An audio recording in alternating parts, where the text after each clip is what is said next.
Okay, we're going to do a quick unboxing and first look at the new Vostok GMT Amphibia.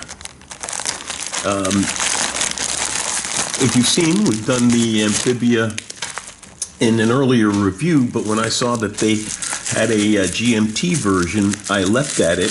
I had ordered the other Vostok GMT, and if you check in the unboxing for that one, it came in bad QC. It wasn't working properly. But let's hope that this one is better.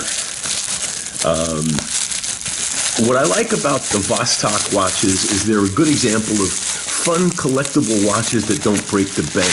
This watch cost less than 200 bucks.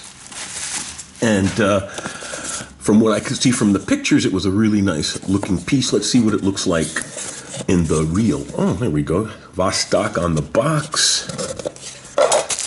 At least it's well packed.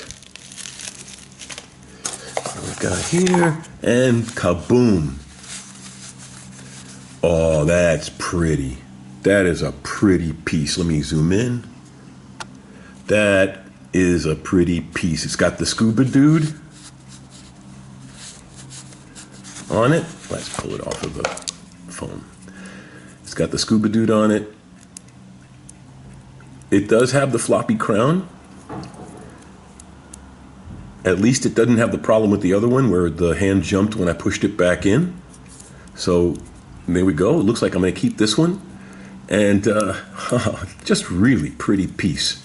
See, as I was saying, this is a perfect example of why I like the Vostoks. And the thing about a watch like this is it's not a lot of money. It's a beautiful piece. It's a fun piece. It looks nice.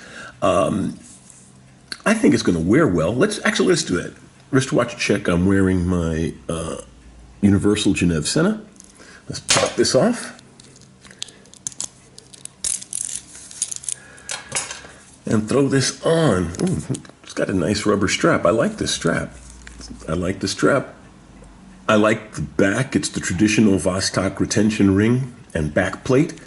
So it has the same, although I believe it's a mineral glass, is it? No, it feels plastic. So basically it's the same geometry and construction as the other Vostok, but I love this. Compared to the other Vostok GMT, this one really takes the cake. I like it a lot. And like I said, it's a perfect example of a watch that doesn't cost a lot of money, that's really collectible and fun to wear. I mean, look at this thing. That's gorgeous. That is just a pretty, pretty piece. I'm just really impressed with it. You know what I'll do is we'll do a deeper look at it at another time, but I just wanted you to get a good look at, a good watch at a great price, looks fantastic, and is not pretentious while still being incredibly cool.